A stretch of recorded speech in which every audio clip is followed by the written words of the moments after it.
ദശാബ്ദങ്ങൾക്കിടയിൽ Iran ഭരണകൂടം നേരിട്ട ഏറ്റവും വലിയ വെല്ലുവിളിയാണ് 2025-26 ജനകീയ പ്രക്ഷോഭം. ഒരു സാമ്പത്തിക തകർച്ചയിൽ തുടങ്ങിയ വിപ്ലവം പിന്നീട് ഭരണകൂട വിരുദ്ധ വികാരമായി മാറുകയായിരുന്നു. പതിനായിരക്കണക്കിന് ആളുകൾ കൊല്ലപ്പെട്ടതായാണ് പല റിപ്പോർട്ടുകളും പറയപ്പെടുന്നത്. ഇരുമ്പ് കൈകൾ കൊണ്ട് ഇറാനിലെ ഭരണകൂടം ഈ വിപ്ലവത്തിനെ അടിച്ചമർത്തിയതായും റിപ്പോർട്ടുകൾ പറയുന്നു. ഇതിനിടെ അമേരിക്കൻ സൈനിക നീക്കവും പ്രസിഡൻ്റായ ട്രംപിൻ്റെ ഇടപെടലുകളും പശ്ചിമേഷ്യയെ ഒരു യുദ്ധ കാഹളത്തിൻ്റെ മുഖമാക്കി മാറ്റിയിരിക്കുകയാണ്. എന്താണ് ശരിക്കും അവിടെ സംഭവിക്കുന്നത്?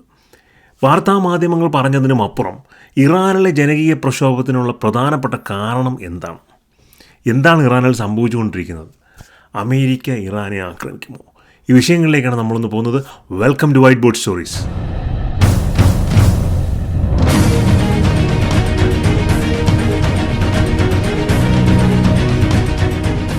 ഇറാൻ്റെ കഥ പറഞ്ഞു തുടങ്ങുന്നതിന് മുമ്പ് നമുക്ക് അല്പം ഒരു 200 വർഷം പുറകിലോട്ട് പോയിട്ട് ചരിത്രപരമായ ഒരു കഥയിലേക്ക് കൂടെ പോവാം. പലപ്പോഴും ഭരണകൂടങ്ങൾ, ഇപ്പം മനുഷ്യൻ്റെ ചരിത്രത്തിലെല്ലാം തന്നെയും ഭരണകൂടങ്ങൾ തകർന്നു വീഴുമ്പോൾ നമ്മൾ പല റീസൺസും അതിനുവേണ്ടി ആട്രിബ്യൂട്ട് ചെയ്യാറുണ്ട്. അത് ഈ യുദ്ധത്തിൽ പരാജയപ്പെട്ടുകൊണ്ടാണ്, അല്ലെങ്കിൽ അവരുടെ ഈ മതപരമായ ആറ്റിറ്റ്യൂഡ് റോങ് ആയതുകൊണ്ടാണ്. അങ്ങനെ പല കാരണങ്ങളും പറയാറുണ്ട്. ഇത്തരത്തിൽ പല കാരണങ്ങളും നമ്മൾ പറയാറുണ്ടെങ്കിലും പ്രധാനമായും ഒറ്റ റീസണേ ഉള്ളൂ ഈ ഭരണകൂടങ്ങൾ തകരുന്നതിന്. അത് ഈ ഭരണകൂടങ്ങളുടെ ഫൈനാൻഷ്യൽ ഫൗണ്ടേഷന് കോട്ടം തട്ടുമ്പോഴാണ്. സാമ്പത്തിക അടിത്തറയ്ക്ക് ഇളക്കം തട്ടുമ്പോഴത്തേക്കും ഇത് അപ്പാടെ ഹൗസ് ഓഫ് കാർഡ്സ് പോലെ, ചീട്ടുകൊട്ടാരം പോലെ നിലംപതിക്കുന്ന ഒരു സാഹചര്യമാണ് ഉണ്ടാകുന്നത്. അതിന് ബെസ്റ്റ് എക്സാമ്പിൾ എന്ന് പറഞ്ഞു കഴിഞ്ഞാൽ ഫ്രഞ്ച് റവല്യൂഷനാണ്. നമ്മൾ പുസ്തകങ്ങളൊക്കെ പഠിച്ചിട്ടുണ്ട്, ലിബർട്ടി, ഫെറ്റേണിറ്റി ആൻഡ് ഇക്വാലിറ്റി എന്നൊക്കെ പറഞ്ഞിട്ട്. അന്ന് നമ്മൾ പലപ്പോഴും ആ ഫ്രഞ്ച് റവല്യൂഷൻ നമ്മുടെ മുന്നിൽ പ്രസൻറ്റ് ചെയ്തിരിക്കുന്ന അവിടെയുള്ള പെസൻസ്, ഫാർമേഴ്സ്, പിന്നെ അന്നത്തെ ഭരണത്തിനെതിരെ സമരം ചെയ്യുന്നു എന്നൊക്കെ പറഞ്ഞിട്ടാണ്. ശരിക്കും റിയാലിറ്റിയിൽ സംഭവിച്ചത് ആ ടൈമിൽ ഈ കോളനൈസേഷൻ വളരെ റാമ്പൻ്റായിട്ട് നടക്കുന്ന ഒരു കാലഘട്ടമാണ്. ഡച്ച്, ഫ്രഞ്ച്, പോർച്ചുഗീസ്, ബ്രിട്ടൻ ഇവരെല്ലാം ലോകത്ത് എവിടെയൊക്കെ പോയി കോളനികൾ സ്ഥാപിക്കാമെന്ന് ഓടി കിടക്കുവാണ്. അന്ന് ഈ ഫ്രാൻസുകാർ ചെയ്ത ബെറ്റ് പലതും പുൾ ഓഫ് ചെയ്യാൻ പറ്റിയില്ല. എന്ന് പറഞ്ഞാൽ ഗവൺമെൻറ് ഫണ്ട് ചെയ്ത് ഈ ആൾക്കാരെ കപ്പലിൽ കയറ്റി പല സ്ഥലത്തും കോളനി കണ്ടുപിടിക്കാൻ വിട്ടപ്പോൾ അവരെല്ലാം കോളനികൾ കണ്ടുപിടിക്കുന്നതിന് മുമ്പ് ബ്രിട്ടീഷുകാരോ പോർച്ചുഗീസുകാരോ ഡച്ചുകാരോ കോളനി കണ്ടുപിടിക്കും. ഒന്ന് ഇല്ലെങ്കിൽ ഇവർ പോയി കണ്ടുപിടിച്ച സ്ഥലത്ത് നിന്ന് അവർ യുദ്ധം ചെയ്ത് ഇവരെ പുറത്താക്കും. അപ്പോൾ ചുരുക്കത്തിൽ പറഞ്ഞാൽ ഈ കോളനൈസേഷനിൽ ഫ്രാൻസിന് കഴിയുന്നത്ര വിജയം ഉണ്ടാക്കാൻ സാധിച്ചില്ല. ഇത് ഗവൺമെൻറ്റിൻ്റെ സാമ്പത്തിക അടിത്തറയ്ക്ക് വലിയ കോട്ടം ഉണ്ടാക്കി. മൊത്തത്തിൽ തകർന്നു വീണു. റവല്യൂഷൻ നടന്നു. നമ്മളിന്ന് കാണുന്ന ലെഫ്റ്റും റൈറ്റും, ഫാർ റൈറ്റും ഫാർ ലെഫ്റ്റും എല്ലാം ഒറിജിനേറ്റ് ചെയ്യുന്നത് ഈ ഫ്രഞ്ച് റവല്യൂഷൻ കഴിഞ്ഞിട്ടാണ്. അതല്ല ഒരു ഡിഫറെൻറ്റ് കഥയാണ്. ഞാൻ പറഞ്ഞു വന്നത്, പലപ്പോഴും സാമ്പത്തികമായ അടിത്തറ ഇല്ലാതാകുമ്പോഴാണ് ജനകീയ വിപ്ലവങ്ങൾ ഉണ്ടാകുന്നത്, ഭരണകൂടങ്ങൾ തകർന്നു വീഴുന്നത്. ഇറാനിൽ ഇപ്പോൾ ഉണ്ടായത്, ഈ ഡിസംബർ ജനുവരി മാസം ഉണ്ടായതും സമാനമായൊരു സിറ്റുവേഷനാണ്. പല വാർത്താ മാധ്യമങ്ങളും അത് വേണ്ടത്ര ഡീറ്റെയിൽ ആയിട്ട് റിപ്പോർട്ട് ചെയ്തില്ല എന്ന് മാത്രം. അപ്പോൾ ഈ കഥയിലേക്ക് നമ്മൾ പോവുകയാണ് എന്നുണ്ടെങ്കിൽ, ഇറാനിൽ 1979 അന്നത്തെ ഷാ ഗവൺമെൻറ്റിനെ താഴെ ഇറക്കിയത് അന്നൊരു ജനകീയ വിപ്ലവം നടന്നിട്ടായിരുന്നു. അന്ന് ആ വിപ്ലവത്തിന് ഏറ്റവും കൂടുതൽ സപ്പോർട്ട് ചെയ്തത് അവിടുത്തെ വ്യാപാരി സമൂഹമായിരുന്നു. പ്രത്യേകിച്ചും ടെഹ്റാനിലെ ഗ്രാൻഡ് ബസാർ പോലുള്ള വലിയ മാർക്കറ്റ് ഏരിയയിലുള്ള വ്യാപാരികളാണ് അന്ന് ഈ റവല്യൂഷന് വേണ്ടിയിട്ട് കയ്യും മെയ്യും അയച്ച് സപ്പോർട്ട് ചെയ്തത്. എന്നാൽ ഈ ഡിസംബർ മാസം ഇന്നത്തെ ഇസ്ലാമിക ഭരണത്തിനെതിരെ, അയത്തുള്ള ഖമേനിയുടെ ഭരണത്തിനെതിരെ ഫുൾ ഓൺ റിവോൾട്ട് സ്റ്റാർട്ട് ചെയ്തതും അവിടെ നിന്ന് തന്നെയാണ്. അതിൻ്റെ കാരണമെന്ന് പറഞ്ഞാൽ ഈ വ്യാപാരികൾ ഈ ഗവൺമെൻറ്റിനെ കയ്യും മെയ്യും അയച്ച് സപ്പോർട്ട് ചെയ്യുന്ന ആൾക്കാരായിരുന്നല്ലോ. പക്ഷേ ഇവർക്ക് ഇവരുടെ ബിസിനസ് നടത്തുക എന്നുള്ളത് കഴിഞ്ഞ കുറേ വർഷങ്ങളായി വളരെ ബുദ്ധിമുട്ടുള്ള ഒരു കാര്യമായി മാറുകയായിരുന്നു. കാര്യം, ഒരു ബിസിനസ് നടത്തണമെന്നുണ്ടെങ്കിൽ കടകൾ, പ്രത്യേകിച്ചും കടകളുള്ള ആൾക്കാർ ഒരു സാധനം മിഡിൽമെൻ്റെ അടുത്ത് നിന്ന് വാങ്ങുന്നു. അവരൊരു പ്രത്യേക വിലയ്ക്കായിരിക്കും വാങ്ങുന്നത്. ഇതിൻ്റെ അനക്കൾ അല്പം ഒരു പ്രോഫിറ്റ് മാർജിൻ ഇട്ടിട്ട് അവരത് വിൽക്കാൻ വരുന്ന ആൾ വാങ്ങുമ്പോഴാണ് ഇവർക്ക് പ്രോഫിറ്റ് കിട്ടുന്നത്. പക്ഷേ ഈ ഒരു ട്രാൻസാക്ഷൻ നടക്കണമെന്നുണ്ടെങ്കിൽ ഈ രാജ്യത്തിൻ്റെ കറൻസി കുറച്ച് സ്റ്റേബിളായിട്ട് നിൽക്കണം. കറൻസി സ്റ്റേബിളായിട്ട് നിന്നില്ല എന്നുണ്ടെങ്കിൽ ഈ വ്യാപാരികൾക്ക് തങ്ങളുടെ പ്രോഡക്റ്റ് പ്രോപ്പർലി പ്രൈസ് ചെയ്യാൻ പറ്റില്ല. അങ്ങനെ പ്രൈസ് ചെയ്യാൻ പറ്റില്ലെങ്കിൽ ഏതൊരു അവർ നഷ്ടം സഹിക്കേണ്ടി വരും, ഇല്ലെങ്കിൽ ആ സാധനം വിറ്റുപോകില്ല. ഇറാനിലെ ഇൻഫ്ലേഷൻ ഏതാണ്ട് 80% ഇൻഫ്ലേഷൻ 84% കൃത്യമായി പറഞ്ഞാൽ. ഹൈപ്പർ ഇൻഫ്ലേഷൻ എന്നൊക്കെ പറയും. സാധാരണ ലോകത്തുള്ള രാജ്യങ്ങൾ 1%-നും 10%-നും ഇടയ്ക്കാണ് ഈ പണപ്പെരുപ്പ നിരക്കെങ്കിൽ ഇറാനിലത് 84%. അപ്പോൾ നമ്മൾ ആലോചിച്ചുകൊണ്ട് എന്തുമാത്രം കറൻസിയുടെ വാല്യൂ നഷ്ടപ്പെട്ടു പോയെന്നുള്ളത്. ഫുഡ് പ്രൈസസ്, സാധനങ്ങളുടെ, അതായത് ഭക്ഷണ സാധനങ്ങളുടെ വില ഒരു വർഷം കൊണ്ട് 75% കൂടിയത്. 75%. നമുക്ക് ചിന്തിക്കാൻ പറ്റാത്തതിനും അപ്പുറമുള്ള ഒരു ഹൈപ്പർ ഇൻഫ്ലേഷനാണ് അവിടെ നടക്കുന്നത്. ഇതെല്ലാം കൊണ്ട് പൊറുതി മുട്ടിയിട്ടാണ് ജനം ഈ യുദ്ധത്തിന്, തെരുവിൽ ഗവൺമെൻറ്റിനെതിരെ യുദ്ധത്തിന് ഇറങ്ങുന്നതും ഈ റിവോൾട്ട് എല്ലാം ഉണ്ടായത്. അപ്പോൾ സ്വാഭാവികമായിട്ട് നമുക്കൊരു ചോദ്യം വരും, എന്തുകൊണ്ടാണ് ഇറാനിൽ ഇങ്ങനെ ഒരു സാഹചര്യം വരാനുള്ള റീസൺ? അമേരിക്ക നടത്തിക്കുന്ന സാങ്ഷൻസ് ആണോ, അങ്ങനെയുള്ള വേറെ എന്തെങ്കിലും കാര്യമാണോ? ഒന്നുമല്ല. അതിൻ്റെ റീസൺ നമ്മൾ തേടിപ്പോണെങ്കിൽ ഒരു 10 വർഷം പുറകിലോട്ട് പോകണം. 10 അല്ല, ഒരു 13 വർഷം പുറകിലോട്ട് പോകണം. 2013 അന്ന് ഇറാനിലെ ശതകോടീശ്വരനായ അലി അൻസാരി എന്ന് പറയുന്ന ഒരു വ്യക്തി, അദ്ദേഹം ഈ സ്ട്രഗിൾ ചെയ്യുന്ന കുറേ ഫൈനാൻഷ്യൽ ഇൻസ്റ്റിറ്റ്യൂഷൻസ് ഉണ്ട്, ചെറിയ ചെറിയ ബാങ്കുകൾ പോലത്തെ, അതെല്ലാം കൂടെ ചേർത്ത് കെട്ടി ബാങ്ക് ഓഫ് അയന്ത എന്ന് പറഞ്ഞിട്ടൊരു ബാങ്ക് തുടങ്ങും. ബാങ്ക് ഓഫ് അയന്ത എന്ന് പറഞ്ഞാൽ ഫ്യൂച്ചർ ബാങ്ക് എന്നാണ് അർത്ഥം. ഭയങ്കര നെയിമൊക്കെ ഉള്ള ഒരു ബാങ്കാണ്. അപ്പോൾ ഇത് ബാങ്ക് തുടങ്ങുന്നു. സാധാരണ ആ ബാങ്ക് സാധാരണ കോമ്പറ്റീറ്റേഴ്സ് ഓഫർ ചെയ്യുന്നതിനേക്കാൾ 2-3% ഇൻട്രസ്റ്റ് റേറ്റ് അധികം ഓഫർ ചെയ്യുന്നു. ഏത്? ഈ ബാങ്ക് ഓഫ് അയന്ത. ഈ ആൾക്കാരെല്ലാം ഇവരുടെ പൈസ കൊണ്ടുപോകുന്നതിൻ്റെ അകത്ത് കാര്യം എന്ന് വെച്ച് കഴിഞ്ഞാൽ, എനിക്ക് 1000 രൂപ ഇടുമ്പോഴത്തേക്കും 10 രൂപ ഇൻട്രസ്റ്റ് ഇടുന്നത് ഞാൻ കൊണ്ടിടും, 15 രൂപ ഇടുന്നിടത്ത് കൊണ്ടുപോകും, 15 രൂപ കൊണ്ടിടുമല്ലോ. അപ്പോൾ സ്വാഭാവികമായിട്ടും ആൾക്കാർ 15 രൂപയുള്ള ഈ ബാങ്ക് ഓഫ് അയന്തയിൽ കൊണ്ട് പൈസയെല്ലാം ഡെപ്പോസിറ്റ് ചെയ്യുന്നു. എന്നിട്ട് ഈ അലി അൻസാരി എന്ത് ചെയ്തു? ഈ ബാങ്കിൽ നിന്ന് വന്ന ഡെപ്പോസിറ്റ് എല്ലാം ഉപയോഗിച്ചിട്ട് അത് അദ്ദേഹം തനിക്ക് തന്നെ ലോണായിട്ട് എടുത്തു. ആ ബാങ്കിൻ്റെ അകത്തുള്ള പൈസ എല്ലാം തന്നെ, ഇത് ചെറിയ എമൗണ്ട് ഒന്നുമല്ല, $10 ബില്യൺ അദ്ദേഹം ഇങ്ങനെ ഈ രീതിയിൽ റീറൗട്ട് ചെയ്തു. അപ്പോൾ ഈ റീറൗട്ട് ചെയ്ത് കഴിഞ്ഞിട്ട് അദ്ദേഹം എങ്ങനെയാണ് ഈ $10 ബില്യൺ ഉപയോഗിച്ചത്? ലോകത്തിലെ ഏറ്റവും വലിയ ഷോപ്പിംഗ് സെൻറ്ററായ ഇറാൻ മോൾ കൺസ്ട്രക്ട് ചെയ്യാനായിട്ട് ഈ $10 ബില്യൺ ഉപയോഗിച്ചു. അതായത് അദ്ദേഹം തന്നെ ഒരു ഫൈനാൻഷ്യൽ ഇൻസ്റ്റിറ്റ്യൂഷൻ, ഇപ്പോൾ ഈ പൊളിഞ്ഞു കിടക്കുന്ന ഫൈനാൻഷ്യൽ ഇൻസ്റ്റിറ്റ്യൂഷനുകൾ ഒരുമിച്ച് കൊണ്ടുവന്ന് ഒരു ബാങ്ക് ആക്കുന്നു. ബാങ്ക് ആക്കിയതിന് ശേഷം അതിലോട്ട് കൂടുതൽ ഇൻട്രസ്റ്റ് റേറ്റ് കൊടുത്ത് ആൾക്കാരുടെ അടുത്ത് നിന്ന് പൈസ വാങ്ങിച്ചതിന് ശേഷം ആ പൈസ തനിക്ക് തന്നെ ലോണായിട്ട്, അല്ലെങ്കിൽ അയാൾ ക്രിയേറ്റ് ഒരു ട്രസ്റ്റിനോ ലോണായിട്ട് എടുക്കുന്നു. എന്നിട്ട് ഈ പൈസ നേരെ കൊണ്ടുവന്ന് ഏറ്റവും വലിയ ഷോപ്പിംഗ് മോൾ, ലോകത്തിലെ ഏറ്റവും വലിയ ഷോപ്പിംഗ് സെൻറ്റർ എന്ന് പറയുന്ന ഇറാൻ മോളിൽ ഇൻവെസ്റ്റ് ചെയ്യുന്നു കൺസ്ട്രക്ഷനായിട്ട്. പിന്നീട് സംഭവിച്ചത് എന്താണെന്ന് പറഞ്ഞാൽ, ഈ മോള് ഇവർ വിചാരിച്ച പോലെ പിക്കപ്പായില്ല. ഒക്ടോബർ 2025 ആയപ്പോൾ ബാങ്ക് അയന്തയുടെ, അല്ലെങ്കിൽ ബാങ്ക് ഓഫ് അയന്തയുടെ കടം എന്ന് പറഞ്ഞാൽ $5 ബില്യൺ.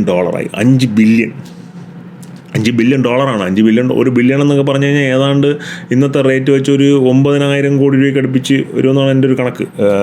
അപ്പോൾ 5 ബില്യൺ അത്രയും ഏതാണ്ട് 50,000 കോടി രൂപ അടുപ്പിച്ചുള്ള കടം ഈ ബാങ്കിന് ഉണ്ടായി. അപ്പോൾ ഈ ഇറാൻ സെൻട്രൽ ബാങ്കിന് മനസ്സിലായി ഇത് പ്രശ്നമാണ്, ഇത് ഇറാൻ ഗവൺമെൻറ് മനസ്സിലായി ഇത് കൈവിട്ട് പോകുന്ന കേസാണ് എന്ന് പറഞ്ഞിട്ട് ഇവർ ഇതിനെ നാഷണലൈസ് ചെയ്യുന്ന ഒരു സാഹചര്യം, അല്ലെങ്കിൽ മെർജ് ചെയ്യുന്ന ഒരു സാഹചര്യം ഉണ്ടാക്കി. ഇറാനിലെ സെൻട്രൽ ബാങ്കായ ബാങ്ക് ഓഫ് മെലിയുമായിട്ട് ഈ അയന്തയെ മെർജ് ചെയ്യുമ്പോൾ ഈ കടവും കൂടെ മെർജാവും. അതാണ് എപ്പോഴും മെർജേഴ്സിന് നടക്കുന്നത്. നമ്മുടെ നാട്ടിലൊക്കെ ഇതിനു മുമ്പ് ഇഷ്ടംപോലെ നടന്നിട്ടുണ്ട്. ചില ബാങ്കുകൾക്ക് എന്തെങ്കിലും ഇഷ്യൂ വരുമ്പോഴത്തേക്കും RBI ഇടപെട്ടിട്ട് ആ ബാങ്കിനെ വേറൊരു ബാങ്കുമായിട്ട് ലയിപ്പിക്കുക എന്നുള്ളൊരു പരിപാടിയാണ്. അപ്പോൾ ഈ $5 ബില്യൺ കടവുമായിട്ടാണ് ബാങ്ക് ഓഫ് അയന്ത വരുന്നത്. ഈ കടം ക്ലോസ് ഔട്ട് ചെയ്യാനായിട്ട് ഇറാൻ ഗവൺമെൻറ് എന്ത് ചെയ്തു? ഇവർ $5 ബില്യൺ കാശ് മണി അങ്ങ് പ്രിൻ്റ് ചെയ്തു. അപ്പോൾ അങ്ങനെ പ്രിൻ്റ് ചെയ്തപ്പോഴാണ് ഈ ഹൈപ്പർ ഇൻഫ്ലേഷൻ ഉണ്ടായത്. ഹൈപ്പർ ഇൻഫ്ലേഷൻ നേരത്തെ പറഞ്ഞില്ല, 84% മാർക്കറ്റിൽ വാല്യൂ ഇല്ലാതെ മണി പമ്പ് ചെയ്താൽ ഉണ്ടാകുന്ന സാഹചര്യം എന്താണോ അതാണ് അവിടെ സംഭവിച്ചത്. ഗവൺമെൻറ് ഒരു പ്രോപ്പർ കാൽക്കുലേഷൻ ഇല്ലാതെ ജസ്റ്റ് റാൻഡംലി മണി പ്രിൻ്റ് ചെയ്യുക എന്നുള്ളതാണ്. സിംബാബ്വേയാണ് ഇതിന് വേറൊരു എക്സാമ്പിൾ.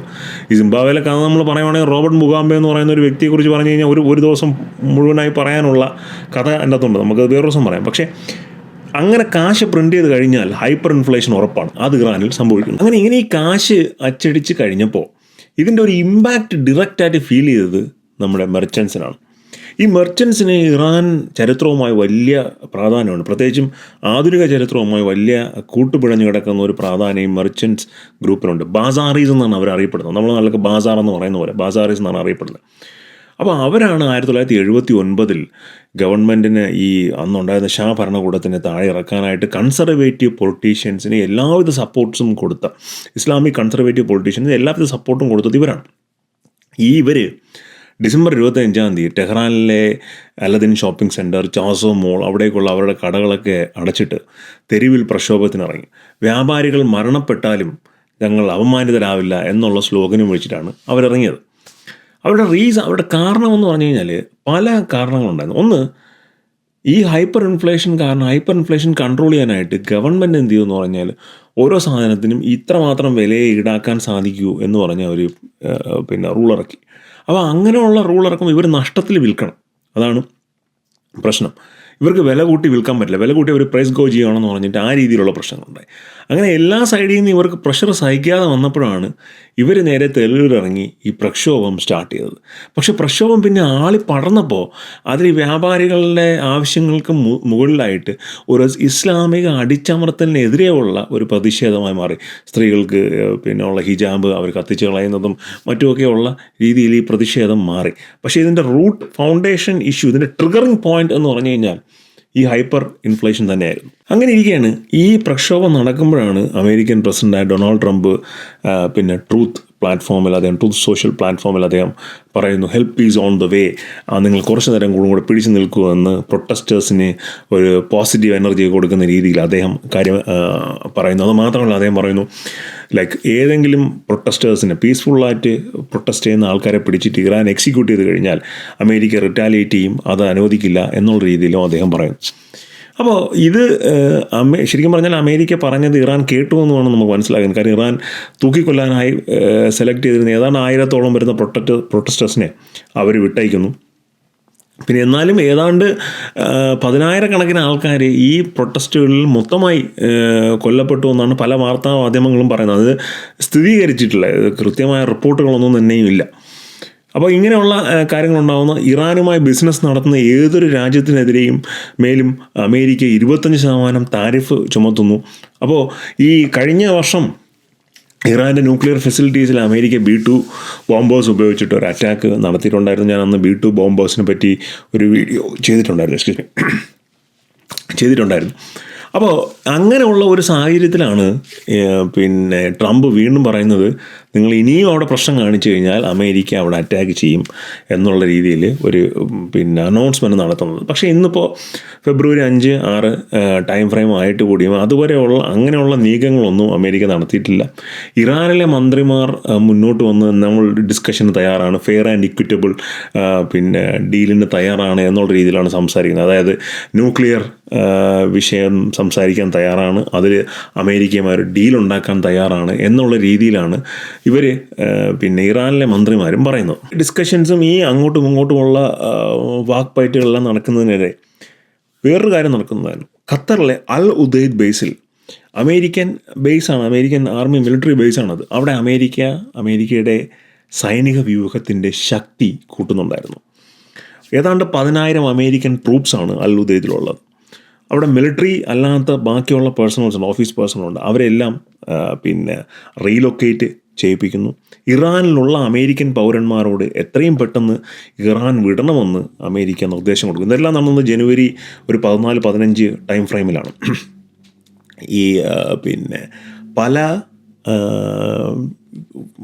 ഓയിൽ ഫില്ലിംഗ് ടാങ്കേഴ്സും സൗദിയിൽ പോയി ഓയിൽ ഫിൽ ചെയ്ത് യുദ്ധസജ്ജരായി നിൽക്കുകയാണ്. അപ്പോൾ അൽ ഉദൈദ് ബേസ് ഏത് സമയവും ഒരു അറ്റാക്കിന് റെഡിയായി നിൽക്കുകയാണ്. ഏറ്റവും വലിയ മിഡിൽ ഈസ്റ്റിലെ ഏറ്റവും വലിയ മിലിറ്ററി ബേസാണത്.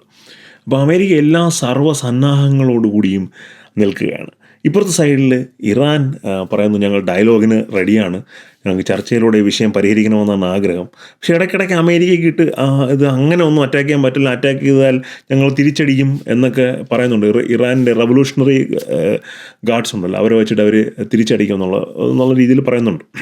അപ്പോൾ ഇത്തരത്തിലുള്ള ഒരു സിറ്റുവേഷനാണ് ഇപ്പോൾ കറൻ്റ്ലി മിഡിൽ ഈസ്റ്റിലുള്ളത്. അതായത് അമേരിക്ക മിലിറ്ററി പ്രസൻസ് ബിൽഡ് ചെയ്യുന്നു, അവരുടെ ആൾക്കാരെ കറക്റ്റായിട്ട് പൊസിഷൻ ചെയ്യുന്നു. ഇറാൻ ഒരു സാലറ്റിൽ കൂടെ പറയുന്നു, ഞങ്ങൾ ഡയലോഗിന് റെഡിയാണ്, നിങ്ങൾ സംസാരിക്കാൻ തയ്യാറാണെങ്കിൽ ഞങ്ങൾ സംസാരിക്കാൻ തയ്യാറാണ്.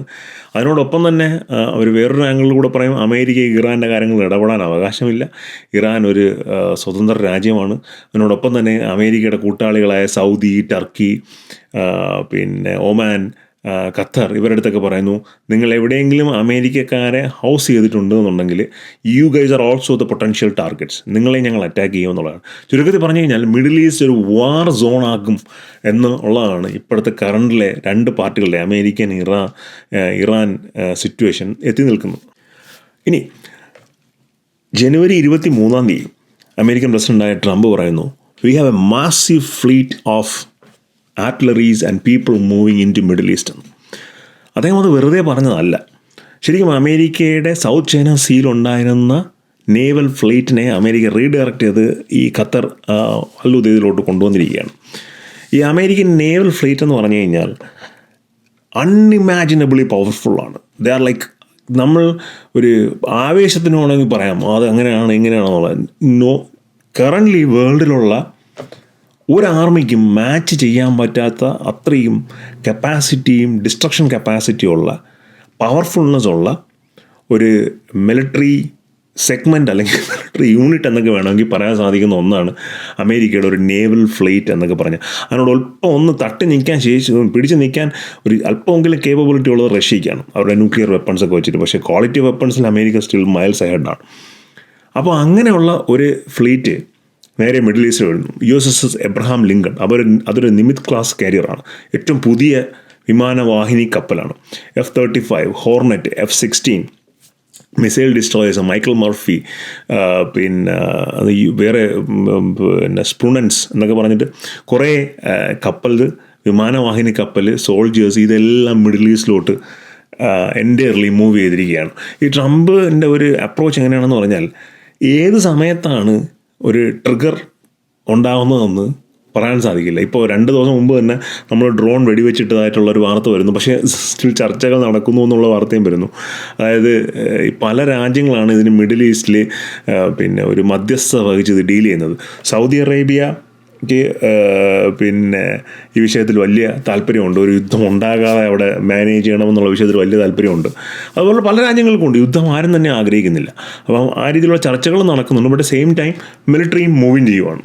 ഇതെല്ലാം അമേരിക്കയിലെ സൈഡിലുള്ള വെപ്പൺ സിസ്റ്റംസ് ആണല്ലോ. ഇറാൻ്റെ സൈഡിൽ എന്ത് വെപ്പൺ സിസ്റ്റമാണുള്ളത്? ഇറാൻ്റെ എയർഫോഴ്സ് ബേസിക്കലി ഓൾമോസ്റ്റ് ഇല്ല എന്ന് തന്നെ പറയാം. ഈ ഷായുടെ കാലത്ത് അമേരിക്ക തന്നെ കൊടുത്ത F-16 അല്ലാതെ ഇറാന് പ്രത്യേകിച്ച് ഒരു എയർഫോഴ്സ് സിസ്റ്റമില്ല. അവർക്ക് ഡ്രോൺസ് ഉണ്ട്, പക്ഷെ അല്ലാതെ വേറെ പ്രോപ്പർ ഫൈറ്റർ ജെറ്റ്സ് ഇല്ല.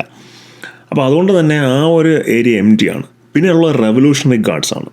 ഈ റെവല്യൂഷണറി ഗാർഡ്സിൻ്റെ കഴിഞ്ഞ തവണത്തെ അറ്റാക്ക് കഴിഞ്ഞപ്പോൾ പല റിപ്പോർട്ടുകളും പറയുന്നത് ഇപ്പോൾ ഇവരുടെ മിലിറ്ററി ബേസ് അല്ലെങ്കിൽ മിലിറ്ററി പിന്നെ ലൊക്കേഷൻസ് ഇറാൻ മൊത്തമായി പിന്നെ സ്പ്രെഡ് ചെയ്ത് കിടക്കുന്ന രീതിയിൽ മാറ്റിയിരിക്കുകയാണ്. ഏതെങ്കിലും ഒരു ലൊക്കേഷനിൽ ഒരുപാട് ആൾക്കാരെ ഹോൾഡ് ചെയ്യുന്നതിന് പകരം പല പല സ്ഥലങ്ങളിലായ ആൾക്കാരെ ഹോൾഡ് ചെയ്യുന്ന അല്ലെങ്കിൽ മിലിറ്ററി ഹോൾഡ് ചെയ്യുന്ന രീതിയിലാണ്. കാര്യം ഏതെങ്കിലും ഒരു അറ്റാക്ക് കൊണ്ട് കാര്യമായ നാശനഷ്ടം വരുത്താൻ ശത്രുവിന് സാധിക്കാൻ പറ്റാത്ത രീതിയിലാണ് ഇറാൻ ഇപ്പോൾ ആർമിയെ ഇറാൻ്റെ അകത്ത് തന്നെ പ്ലേസ് ചെയ്തിരിക്കുന്നത്. അവർക്ക് ഓൾറെഡി അതിൻ്റെ അകത്ത് ടെഹ്റാനിലുള്ള വാട്ടർ ക്രൈസിസ് പോലുള്ള വലിയ വലിയ വിഷയങ്ങളുണ്ട്. പക്ഷേ നമ്മൾ അതിലോട്ടൊന്നും പോകുന്നില്ല. ഇത് ആ മിലിറ്ററിയുടെ പൊസിഷനിങ് ആണ്. പിന്നെ ഇറാൻ്റെ ഷഹീൻ ഡ്രോൺസ് നമ്മുടെ റഷ്യക്ക് കൊടുത്ത് റഷ്യ ഉക്രൈനിൽ ഉപയോഗിച്ച ടൈപ്പ് ഡ്രോൺസ്, ആ ഡ്രോൺസിൻ്റെ ഒരു പ്രസൻസ് ഉണ്ട്. പിന്നെ ഇറാൻ ഉപയോഗിക്കുന്ന ഒരു സ്ട്രാറ്റജി ഉണ്ട്. ഇത് ഞാൻ മുമ്പും പറഞ്ഞിട്ടുണ്ട്. അത് വാർ ഓഫ് അട്രീഷൻ സ്ട്രാറ്റജിയാണ്. വാർ ഓഫ് അട്രീഷൻ സ്ട്രാറ്റജി എന്ന് പറഞ്ഞു കഴിഞ്ഞാൽ വില കുറഞ്ഞ മിസൈൽസ് പറ ശത്രുവിൻ്റെ നേരെ ആക്രമിക്കുക, ശത്രുവിൻ്റെ നേരെ തൊടുത്തു വിടുക. അപ്പോൾ ഈ മിസൈലുകളെ നിർവീര്യമാക്കണമെങ്കിൽ അല്ലെങ്കിൽ എയറിൽ വെച്ച് തന്നെ തകർക്കണമെങ്കിൽ ശത്രുവിന് ഈ മിസൈലിൻ്റെ വിലയുടെ 10 ഇരട്ടി വിലയുള്ള വേറൊരു ആയുധം പ്രയോഗിക്കേണ്ടി വരും. അപ്പോൾ ഇത് കണ്ടിന്യൂസ്ലി പിന്നെ റൺ ചെയ്യുമ്പോഴത്തേക്ക് ഇറാനെ സംബന്ധിച്ചിടത്തോളമൊക്കെ നമ്മൾ കുറേ മിസൈൽ ഉണ്ടാക്കും. അവർക്കിത് പിന്നെ നിലത്ത് വീണമെന്നുള്ള ഉദ്ദേശമൊന്നുമില്ല, നാശനഷ്ടമൊന്നും ഉണ്ടാക്കുന്ന ഉദ്ദേശം കാണില്ല. ഇത് ശത്രു എങ്ങനെയെങ്കിലും ഇതിനെ തകർത്താലും കുഴപ്പമില്ല, ശത്രു ഉണ്ടാക്കുന്ന ചിലവ് ഭീമമായിരിക്കണം എന്നുള്ള രീതിയിലാണ്. അതാണ് വാർ ഓഫ് അട്രീഷൻ സ്ട്രാറ്റജി എന്ന് പറഞ്ഞാൽ. കാലങ്ങളായിട്ട് പല യുദ്ധങ്ങളിലും ഉപയോഗിച്ചിട്ടുള്ള ഒരു സ്ട്രാറ്റജിയാണിത്. ഇതാണ് ഇറാൻ നോർമലി പയറ്റുന്ന രണ്ടാമത്തെ ഒരു സ്ട്രാറ്റജി. അതായത് ഈ ശത്രുവിനെ മാക്സിമം വെപ്പൺസ് യൂസ് ചെയ്യിപ്പിക്കുക. അപ്പോൾ യൂസ് ചെയ്യിപ്പിക്കുമ്പോഴത്തേക്കും കുറേ കഴിയുമ്പോഴത്തേക്കും ശത്രുവിന് മടുക്കും എന്നുള്ളതാണ് ഇറാൻ്റെ ഒരു അസംഷൻ, ഒരു സ്ട്രാറ്റജി. അമേരിക്ക ആ ഗണത്തിൽ പെടുത്താമോ എന്ന് ചോദിച്ചു കഴിഞ്ഞാൽ നമുക്ക് പൂർണ്ണമായിട്ടൊന്നും പറയാൻ സാധിക്കില്ല. അമേരിക്കയുടെ വെപ്പൺ പവർ എന്ന് പറഞ്ഞു കഴിഞ്ഞാൽ അത്രമാത്രം മാസീവാണ്. നമുക്ക് ചിന്തിക്കാൻ കഴിയുന്നതിനും അപ്പുറമുള്ള സ്ട്രൈക്ക് കപ്പാസിറ്റിയുള്ള, ഡിസ്ട്രക്ഷൻ കപ്പാസിറ്റിയുള്ള വെപ്പൺസാണ് അവരുടേത്. പിന്നെ മൂന്നാമത്തെ ഒരു സ്ട്രാറ്റജി എന്ന് പറഞ്ഞു കഴിഞ്ഞാൽ അലീസിനെ അറ്റാക്ക് ചെയ്യുക എന്നുള്ളതാണ്. ഇത് കാലാകാലങ്ങളെ ഉള്ളതാണ്. ഈ അലീസിനെ അറ്റാക്ക് ചെയ്യുക എന്നുള്ളത് വളരെ പ്രധാനപ്പെട്ട ഒന്ന് പേൾ ഹാർബർ അറ്റാക്കാണ്. ജപ്പാൻ പിന്നെ അമേരിക്ക അറ്റാക്ക് ചെയ്യുന്നത്. അതുപോലെ അമേരിക്കയിൽ കൂടെ നിൽക്കുന്ന രാജ്യങ്ങൾ ആരൊക്കെയാണെന്ന് നോക്കുക, പ്രത്യേകിച്ച് ഇസ്രായേൽ പോലുള്ള രാജ്യങ്ങൾ, അവരെ ഡയറക്റ്റായിട്ട് അറ്റാക്ക് ചെയ്യുക. അറ്റാക്ക് ചെയ്യുന്നതിലൂടെ അപ്പോൾ അലീസ് അമേരിക്കയെ പ്രഷറൈസ് ചെയ്യും ഈ അറ്റാക്കിൽ നിന്ന് പിന്മാറാനായിട്ട്. അപ്പോൾ അങ്ങനെയുള്ളൊരു സിറ്റുവേഷൻ ക്രിയേറ്റ് ചെയ്യുക. ഇതൊക്കെയാണ് ഇറാൻ ചെയ്യാൻ പോകുന്ന പ്രധാന കാര്യങ്ങൾ. പിന്നെ സ്ട്രെയ്റ്റ് ഓഫ് ഹോർമുസ്, കാരണം ഈ ഹോർമുസ് കടലിടുക്കിൽ ഇഷ്യൂ വന്നത് ഞാൻ അതിനെപ്പറ്റി ഒരു വീഡിയോ ചെയ്തിട്ടുണ്ടായിരുന്നു. അത് ഇറാൻ്റെ കയ്യിലുള്ളൊരു വലിയൊരു പിവട്ടൽ വെപ്പണാണ്, അതിൻ്റെ ഒരു ജിയോഗ്രാഫിക്കൽ വെപ്പണാണത്. ആ പിന്നെ ഹോർമോസിനെ വെപ്പണൈസ് ചെയ്ത് കഴിഞ്ഞാൽ ഒന്ന് രണ്ട് കാര്യങ്ങൾ സംഭവിക്കും. ഒന്ന്, ഇറാന് തന്നെ ഓയിൽസ് പുറത്തോട്ട് കൊണ്ടുപോകാൻ സാധിക്കില്ല, അതൊരു വെപ്പൺ, ഒരു ഫൈറ്റ് സോണായി മാറും. രണ്ട്, പിന്നെ സൗദി, ഖത്തർ പോലുള്ള രാജ്യങ്ങളുടെ ഓയിൽ മൂവ്മെൻറ്റ് കംപ്ലീറ്റ്ലി ബ്ലോക്ക് ആവും. അപ്പോൾ ഇൻ്റർനാഷണൽ ഓയിൽ പ്രൈസ് ഭയങ്കരമായി കൂടും, മാർക്കറ്റുകൾ ടർമോയിലോട്ട് പോകും. അപ്പോൾ ഞാൻ താന്നു പോയാൽ ഞാൻ ഒറ്റയ്ക്ക് താഴൂല, ഞാൻ കൂടെ ഉള്ള എല്ലാവരും വലിച്ച് താഴെ കൊണ്ട് പോകുള്ളൂ എന്നുള്ളൊരു ആറ്റിറ്റ്യൂഡിൽ ഇറാന് വേണമെങ്കിൽ പ്രവർത്തിക്കാം. കാര്യം ഈ ഇറാൻ റവല്യൂഷണറി ഗാർഡ്സിൻ്റെ അറ്റാക്ക് ഒരു അസിൻക്രണസ് മോഡിലുള്ള അറ്റാക്കാണ്. അത് ഞാൻ അതിനെപ്പറ്റി ഒരു ഡീറ്റെയിൽഡ് വീഡിയോ വേറൊരു വീഡിയോയിൽ ഞാൻ ചെയ്തിട്ടുണ്ടായിരുന്നു, കണ്ടുനോക്കാവുന്നതാണ്. അവരെങ്ങനെയാണ് അവരുടെ അറ്റാക്ക് പ്ലാൻ ചെയ്യുക എന്നുള്ളത്. പക്ഷേ ഓൾ ഓവർ അമേരിക്കൻ മിലിറ്ററി കപ്പാസിറ്റിയുടെ മുന്നിൽ ഇറാൻ ഒന്നും തന്നെ അല്ല. ഇപ്പോൾ ഈ ഞാൻ പറഞ്ഞ എബ്രഹാം ലിങ്കൺ എന്ന് പറയുന്ന നിമിറ്റ് ക്ലാസ് കാരിയർ, അത് അറേബ്യൻ സീയിലോട്ട് വന്നിട്ടില്ല, ഇപ്പോഴും ഇന്ത്യൻ ഓഷ്യനിലാണ് പ്ലേസ് ചെയ്തിരിക്കുന്നത്. അപ്പോൾ ആ ഇന്ത്യൻ ഓഷ്യനിൽ അവർ സബ്മറൈൻസ് ഉണ്ടായിരിക്കും, പിന്നെ വിമാനവാഹിനി, നേവൽ ഫ്ലീറ്റ് എന്ന് പറഞ്ഞു കഴിഞ്ഞാൽ കപ്പലുകൾ മാത്രമല്ല അന്തർവാഹിനികളുമുണ്ട്. അപ്പോൾ ഇതെല്ലാം പിന്നെ ഇറാനെ നോക്കി പ്ലേസ് ചെയ്തിരിക്കുകയാണ്. പക്ഷേ അറേബ്യൻ സീയുടെ കടലിടുക്കിലോട്ട് വന്നിട്ടില്ല. സോ ഏത് സമയവും ഒരു അറ്റാക്ക് വന്നു കഴിഞ്ഞാൽ അവർക്ക് വേണമെങ്കിൽ ഇറാൻ അറ്റാക്ക് ചെയ്യാം എന്നുള്ള രീതിയിലാണ്. ഓൺ ടോപ്പ് ഓഫ് എവറിത്തിങ്, ഇപ്പോൾ കഴിഞ്ഞ ഒരു ജനകീയ പ്രക്ഷോഭം ഉണ്ടല്ലോ, ഈ ജനകീയ പ്രക്ഷോഭത്തിൽ ഗവൺമെൻറ്റിനെതിരെയാണല്ലോ വികാരം വന്നത്.